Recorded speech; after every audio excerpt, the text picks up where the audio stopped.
দ্বিতীয় পর্বে রয়েছে বাংলাদেশ ও ভারতের কবিদের কবিতা নিয়ে প্রকাশিত কবিতাবলী কাব্যগ্রন্থ ও নাজমুল পারভেজের লেখা ঢাকায় অনুষ্ঠিত চলমান ২১শে বইমেলায় প্রকাশিত উপন্যাস জলডাক এর মোড়ক উন্মোচন। এরপর রয়েছে কবিতাবলী কাব্যগ্রন্থে যে সকল কবি লেখা প্রকাশিত হয়েছে সেই সকল সম্মানিত কবিদের বরণ ও সম্বর্ধনা এবং তৃতীয় বা শেষ পর্বে থাকছে আলোচনা সভা। সম্মানিত উপস্থিতি, আর কথা নয়, আসুন আমরা মূল অনুষ্ঠানে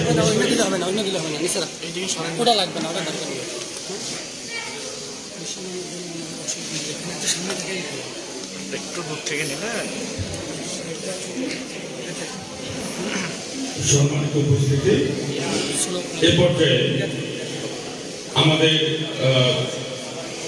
তিনজন ব্যক্তিত্ব রয়েছেন, চারজন। আমি তাদেরকে মঞ্চে আহ্বান করছি এবং সাধারণ সম্পাদককে বলবো তাদেরকে উত্তরে প্রথমে আহ্বান করছি ধোয়াবাড়ি মহিলা কলেজের সহকারী অধ্যাপক মামুনকে।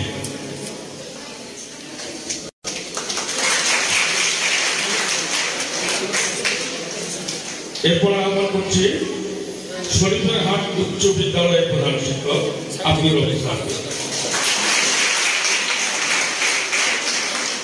এরপর আহ্বান করছি ভদ্রাকালপুর উচ্চ বিদ্যালয়ের প্রধান শিক্ষক।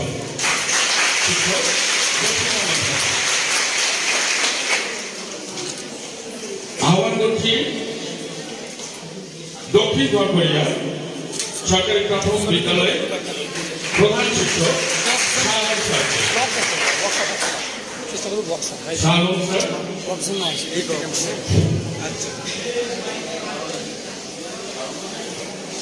ধন্যবাদ। আমার কোনো অনুষ্ঠানে ফিরে আসছে। সম্মানিত উপস্থিতি, অনুষ্ঠানের প্রথম পর্বের শুরুতে পবিত্র কোরআন থেকে তেলাওয়াত করবেন পানকৌড়ি সাহিত্য অঙ্গনের সহসভাপতি কবি মামুনুর রশিদ মামুন। أعوذ بالله من الشيطان الرجيم بسم الله الرحمن الرحيم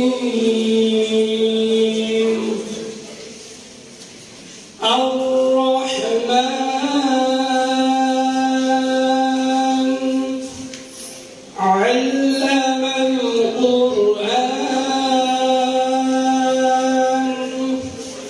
خلق الإنسان علمه البيان الشمس والقمر بحسبان والنجم والشجر يسجدان والسماء رفعها ووضع الميزان ألا تطغوا في الميزان وأقيموا الوزن بالقسط ولا تخسروا الميزان صدق الله العظيم। এবারে পবিত্র গীতা থেকে পাঠ করে শোনাবেন পানকৌড়ি সাহিত্য অঙ্গনের সদস্য শ্রী নীলয় কুমার। ওম নমো ভগবতে বাসুদেবায়, ওম নমো ভগবতে বাসুদেবায়, ওম নমো ভগবতে বাসুদেবায়। প্রথম অধ্যায়, অর্জুন বিষাদ যোগ। ধৃতরাষ্ট্রয়ুবাচ ধর্মক্ষেত্রে কুরুক্ষেত্রে সমাবেতায়ুৎসবঃ মামকা পাণ্ডবস্যৈব কিম কুর্বত সঞ্জয়া। অনুবাদ। সম্মানিত উপস্থিতি, অনুষ্ঠানের সূচনা লগ্নে জাতীয় সঙ্গীত পরিবেশন করা হবে।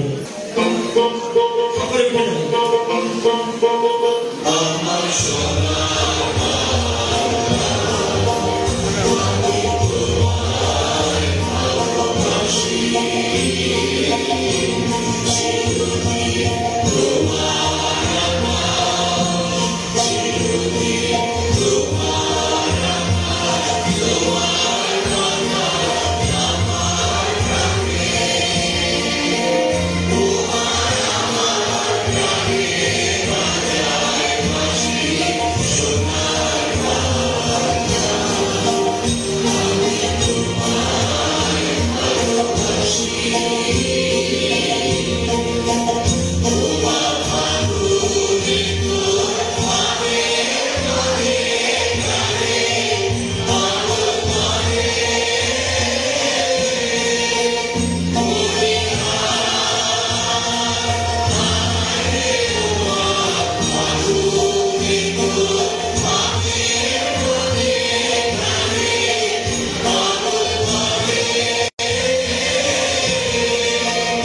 মনে করিয়ে দেয় রফিক, শফিক, ছালাম, বরকত সহ ভাষা শহীদদের কথা।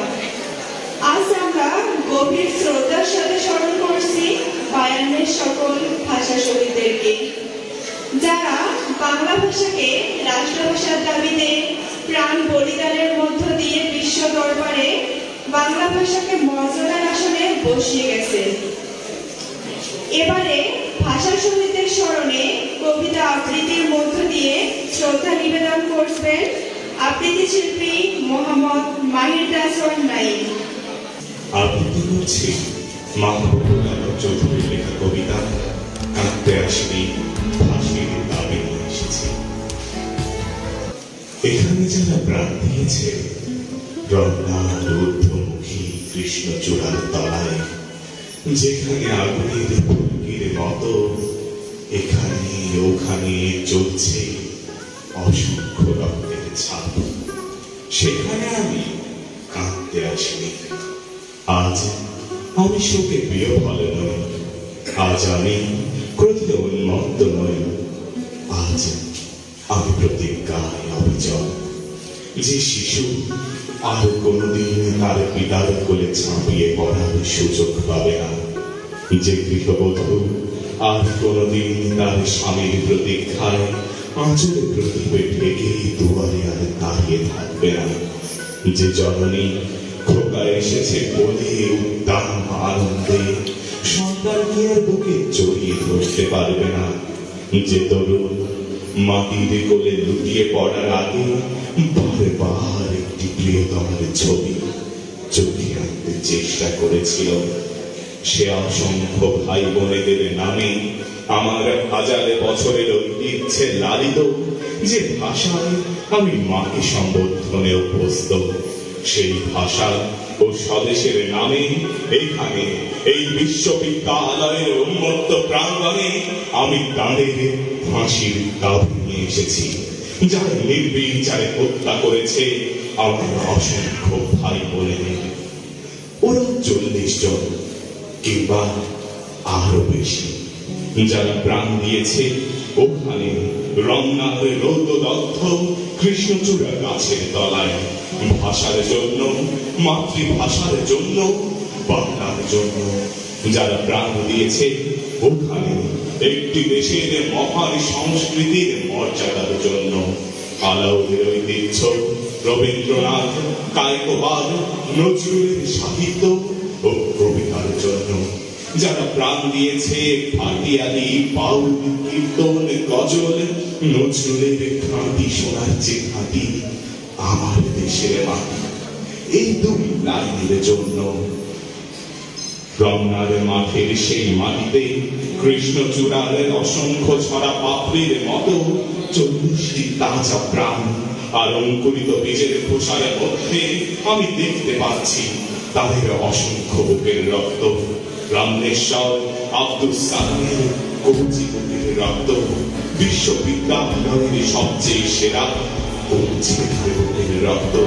আমি দেখতে পাচ্ছি তাদের প্রতিটি রক্তকণা রমনার সবুজ ঘাসের উপর আগুনের মতো জ্বলছে, জ্বলছে আর জ্বলছে, এক একটি বীরের টুকরোর মতো বিশ্ববিদ্যালয়ের সেরা ছেলে 40টি রত্ন বেঁচে থাকলে যারা হতো পাকিস্তানের সবচেয়ে মূল্যবান সম্পদ, যাদের মধ্যে লিঙ্কন, রলান, আরাক, আইনস্টাইন আশ্রয় পেয়েছিল, যাদের মধ্যে আশ্রয় পেয়েছিল শতাব্দীর সভ্যতার সবচেয়ে প্রগতিশীল কয়েকটি মতবাদ, সেই 40টি রত্ন যেখানে প্রাণ দিয়েছে আমরা সেখানে কাঁদতে আসিনি।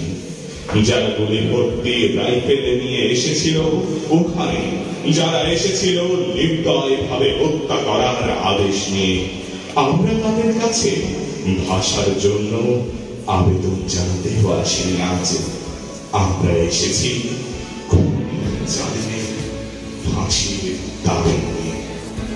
ধন্যবাদ। সাহিত্যের আলোচনা প্রজন্ম থেকে প্রজন্ম ধরে সত্য, সুন্দর, সৃষ্টি সংগ্রামী হোক নিবেদিত প্রাণ। বৈষম্যহীন বাংলাদেশ গড়তে সাহিত্যের আঙিনায় লেখক, কবি ও শিল্পীরা সীমাহীন। এবারে পানকৌড়ি সাহিত্য অঙ্গনের প্রয়াত ক্ষুদে কবি শাফিকুল হুদা মৌমিকে জীবনালোকপাত করছেন কুড়িগ্রাম জেলার বিশিষ্ট উপস্থাপিকা ও আবৃত্তি শিল্পী মহসিনা আক্তার মুমতাজ। চিলমারি সাহিত্য সম্মেলন 2025 সাহিত্যের আলো ছড়া প্রজন্ম থেকে প্রজন্মান্তরে। আজকের এই সাহিত্য সম্মেলন উপস্থিত সকলকে জানাচ্ছি সালাম, শুভেচ্ছা। এই অনুষ্ঠানের মধ্যমণি অধ্যাপক নাজমুল হুদা পারভেজ ভাইয়ের আমন্ত্রণে আমি এসেছি। ধন্যবাদ ভাইকে। আজ আমি আপনাদের শোনাব এস.এম. শাফিউল হুদা মৌমিকের 25 পাতার একটি জীবনী। প্রয়াত ক্ষুদে কবি এস.এম. শাফিউল হুদা মৌমিক ছিলেন একটি বিস্ময়, একটি প্রতিভা। একটি বিরল রোগে আক্রান্ত ছিলেন তিনি, যে রোগটির প্রতিষেধক কিংবা মেডিসিন আজ পর্যন্ত পৃথিবীতে আসেনি। কবির জন্ম 10 জুন 1999 খ্রিস্টাব্দ। ক্ষুদে কবি শাফিউল হুদা মৌমিক পানকৌড়ি সাহিত্য অঙ্গনের প্রতিষ্ঠাতা, লেখক, সাংবাদিক, সহকারী অধ্যাপক নাজমুল হুদা পারভেজের 2 সন্তানের মধ্যে দ্বিতীয় এবং ছোট সন্তান। মায়ের নাম মুসাম্মদ নিহার সুলতানা। কবি পড়ালেখা 9ম শ্রেণী পর্যন্ত। তিনি মাত্র 6 বছর বয়সে হাঁটা চলা এবং দাঁড়িয়ে থাকার সক্ষমতা হারিয়ে ফেলেছেন। ফলে তার পক্ষে আর উচ্চ শিক্ষা গ্রহণ করার সম্ভব হয়নি।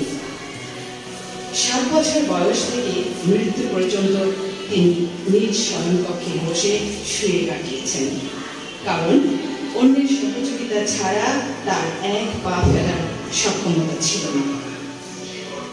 4 দেয়ালের মাঝে বন্দী ছিলেন তিনি।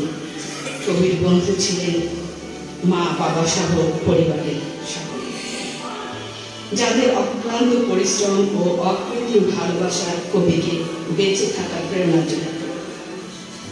যিনি অনেক পূর্বে চিকিৎসকগণ কবির মা বাবাকে কবির মৃত্যু সীমা বেঁধে দিয়েছিলেন 18 থেকে 20 বছর বয়স পর্যন্ত, কিন্তু মহান রাব্বুল আলামিন কবিকে 25 বছর বয়স পর্যন্ত এই পৃথিবীতে বেঁচে থাকতে পেরেছিলেন। অসুস্থ এবং গৃহবন্দী অবস্থাতেই প্রয়াত ক্ষুদে কবি এস.এম. শাফিউল হুদা মৌমিক প্রাতিষ্ঠানিক শিক্ষা থেকে বঞ্চিত হলেও পবিত্র আল কোরআন শিক্ষা নিয়েছিলেন।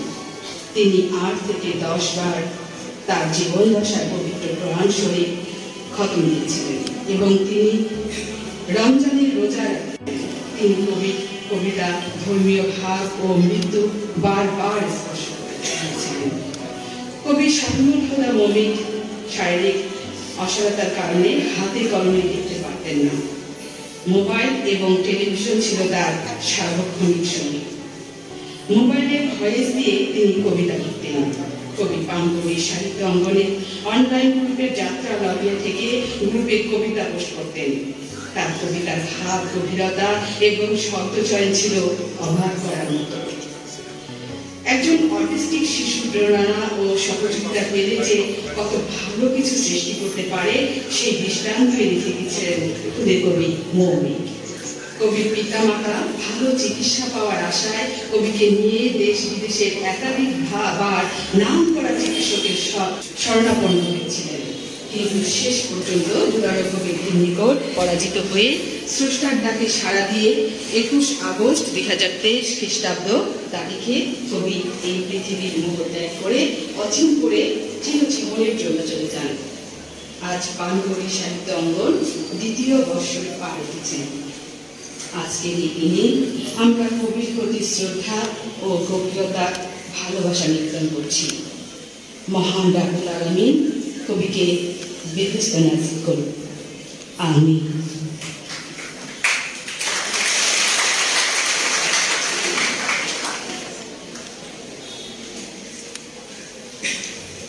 ধন্যবাদ মহসিনা আক্তার মুমতাজকে। পানকৌড়ি সাহিত্য অঙ্গনে প্রয়াত ক্ষুদে কবি শাফিউল হুদা মৌমিকের প্রতি কৃতি দিলে এবারে পুষ্পার্ঘ্য নিবেদন করবেন অনুষ্ঠানের প্রধান অতিথি ডক্টর তুহিন ওয়াদুদ সহ বিশেষ অতিথিবৃন্দ।